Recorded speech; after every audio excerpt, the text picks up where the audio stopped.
आप देख रहे हैं एचएनएन न्यूज, जुनून सच दिखाने का। मैं हूं आपके साथ उन्नति भटनागर। बुलेटिन की शुरुआत बड़ी खबर के साथ। आज कानपुर दौरे पर सीएम योगी आदित्यनाथ। आरएसएस की बैठक में सीएम योगी आदित्यनाथ होंगे शामिल। 2027 चुनाव की तैयारियों पर मंथन करेंगे। बीजेपी प्रदेश अध्यक्ष पंकज चौधरी भी रहेंगे मौजूद। तो ये बड़ी खबर आपको बता दें, मुख्यमंत्री योगी आदित्यनाथ आज कानपुर दौरे पर आ रहे हैं। इस दौरान वो नवाबगंज स्थित पंडित दीनदयाल उपाध्याय सनातन धर्म विद्यालय में राष्ट्रीय स्वयंसेवक संघ द्वारा आयोजित समन्वय बैठक में शामिल होंगे। और इस बैठक को आगामी 2027 के विधानसभा चुनाव, कानपुर बुंदेलखंड क्षेत्र के विकास की दृष्टि से काफी महत्वपूर्ण माना जा रहा है। बैठक विद्यालय परिसर में स्टाफ रूम के पास बने एक विशेष कक्ष में आयोजित की जाएगी। इसमें करीब 25 प्रमुख संगठनों के पदाधिकारियों को आमंत्रित किया गया है। सीएम योगी के आगमन को लेकर सुरक्षा व्यवस्था कड़ी की है। तो कानपुर नगर पुलिस आयुक्त ने व्यवस्थाओं का बारीकी से जायजा लिया है। तो आज कानपुर दौरे पर सीएम योगी आदित्यनाथ, आरएसएस की बैठक में सीएम योगी आदित्यनाथ होंगे शामिल। तो बीजेपी प्रदेश अध्यक्ष पंकज चौधरी भी मौजूद रहेंगे। तो खास ये बैठक समझी जा रही है और इसी के लिए कानपुर के दौरे पर सीएम योगी आदित्यनाथ, आरएसएस की बैठक में सीएम योगी आदित्यनाथ शामिल होंगे। 27 की तैयारियों पर देखिए लगातार मंथन किया जा रहा है।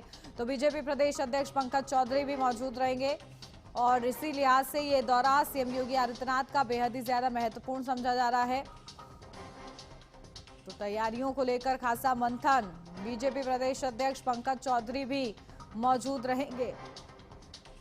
तो आज कानपुर दौरे पर सीएम योगी आदित्यनाथ, और देखिए इससे पहले भी आरएसएस प्रमुख मोहन भागवत के साथ मुलाकात करी है सीएम योगी आदित्यनाथ ने लखनऊ में जब उनका दौरा रहा। और अब आरएसएस की बैठक में शिरकत करने के लिए खासा दौरा सीएम योगी आदित्यनाथ का कानपुर का बताया जा रहा है। 27 की रणनीति बनाई जा रही है। चुनाव में भले ही अभी वक्त हो, लेकिन बीजेपी ऐसी पार्टी जो कि लगातार अपनी रणनीति को धार देने का प्रयास करती है। और इसी सिलसिले में देखिए किस तरीके से ये बैठकें चल रही हैं। और आज भी कानपुर में ये बैठक जिसमें सम्मिलित होंगे सीएम योगी आदित्यनाथ, प्रदेश अध्यक्ष पंकज चौधरी भी मौजूद रहेंगे। तो बेहद ही दिलचस्प ये बैठक रहने वाली है जिसमें 2027 की विधानसभा चुनावों को लेकर खासा रणनीति पर मंथन होगा। तो आरएसएस की बैठक और सीएम योगी आदित्यनाथ का ये कानपुर दौरा दोनों ही महत्वपूर्ण बताए जा रहे हैं।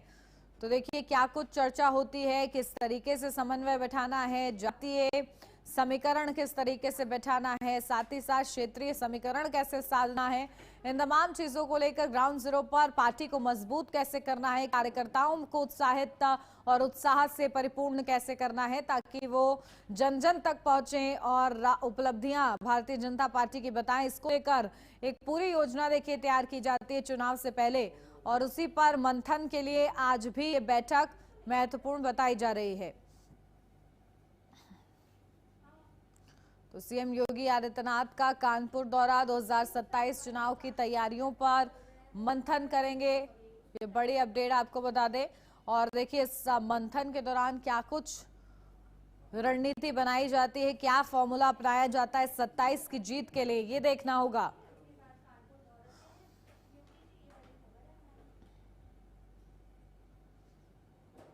तो ये बड़ी अपडेट, सीएम योगी आदित्यनाथ का आज कानपुर का दौरा।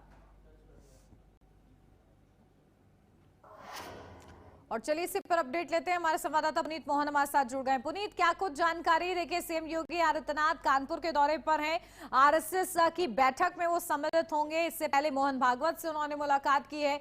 किस तरीके से समन्वय के साथ रणनीति बनाई जा रही 27 के लिए?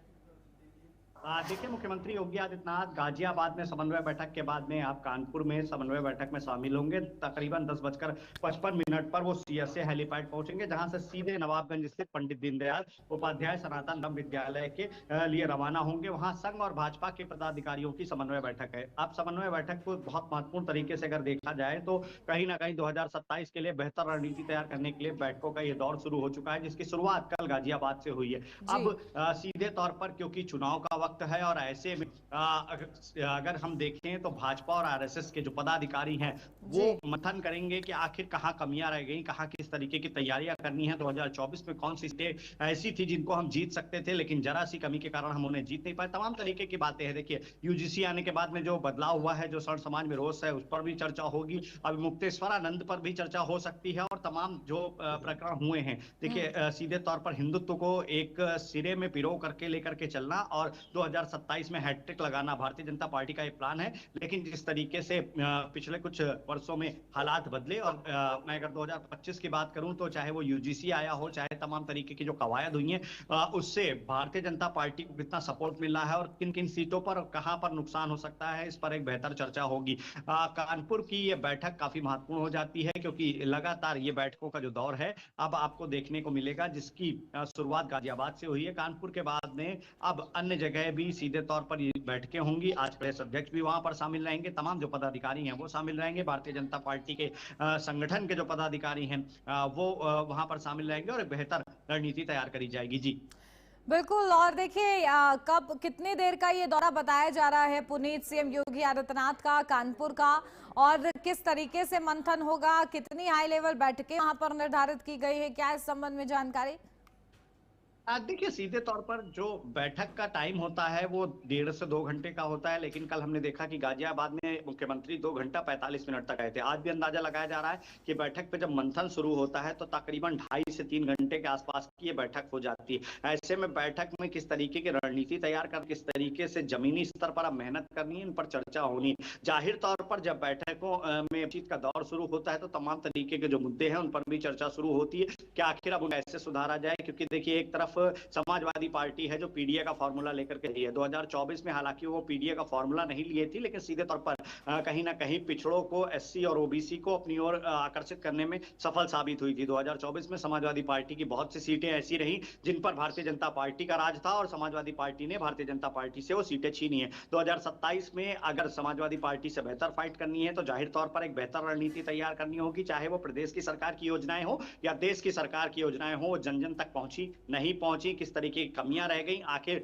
लोगों को आगे की नीतियों के बारे में, आगे के विजन के बारे में, जैसे भारतीय जनता पार्टी 2047 का डॉक्यूमेंट विजन लेकर के चल रही है, इसके बारे में लोगों को कैसे समझाना है, किस तरीके से जमीनी स्तर पर मेहनत करनी है, कार्यकर्ताओं में एक नया जोश किस तरीके से भरना है, ये सारा कार्य संगठन और आरएसएस के लोग मिलकर के करते हैं। इस पर महामंथन होना है। जाहिर तौर पर अब ये जो महामंथन की बैठकें हैं ये आपको पूरे उत्तर प्रदेश दिखाई देंगी। जैसा कि मैंने आपको बताया कि गाजियाबाद से इसकी शुरुआत हुई है, लगातार बैठकों का दौर जारी रहे। 2027 के चुनावी रणका होली के बाद बिगुल फूक चुका है। सभी पार्टियां तैयारी कर रही हैं, भारतीय जनता, समाजवादी पार्टी हो, बहुजन समाज पार्टी हो या कांग्रेस हो, जिले लेवल पर बैठकें करके सबसे पहले जो लेवल पर कमी है उसे कंप्लीट करना है, फिर बेहतर रणनीति पर काम करना है। थर्ड स्टेज स्टेट लेवल के बाद आएगी, तब स्टेट लेवल पर मीटिंग करके जो जिले लेवल पे कुछ कमियां रह गई होंगी और सुधारा जाएगा। देखिए, जमीनी स्तर पर अगर सीधे तौर पर तैयारी मजबूत होगी तो जाहिर तौर पर एक भारतीय जनता पार्टी हैट्रिक लगाने का जो प्लान कर रही है, तीसरी बार प्रदेश में सरकार लेने का, ये तभी सफल होगी जब जमीनी स्तर पर कार्यकर्ता मेहनत करेंगे। जी और बिल्कुल। और देखिए पुनीत, की हमेशा से बीजेपी ये फॉर्मूला अपनाती है कि बूथ जीता तो चुनाव, और ऐसे में जन जन तक पहुंचने की जो कोशिश होती है उसके लिए कार्यकर्ताओं को क्या मूल मंत्र दिया जाएगा?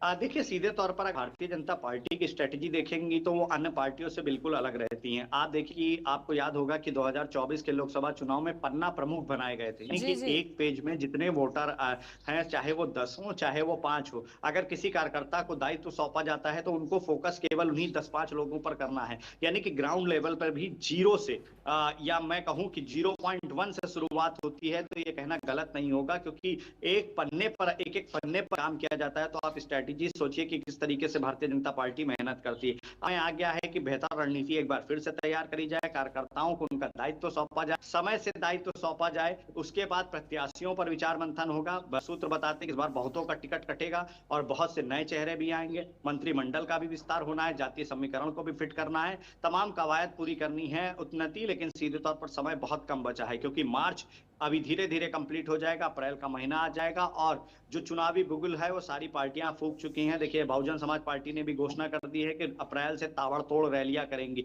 जाहिर तौर पर एक तरफ अपनी रणनीति की शुरुआत करनी है, तो दूसरी तरफ जो अन्य विपक्षी पार्टियां हैं उनकी गतिविधियों पर भी नजर रखनी है।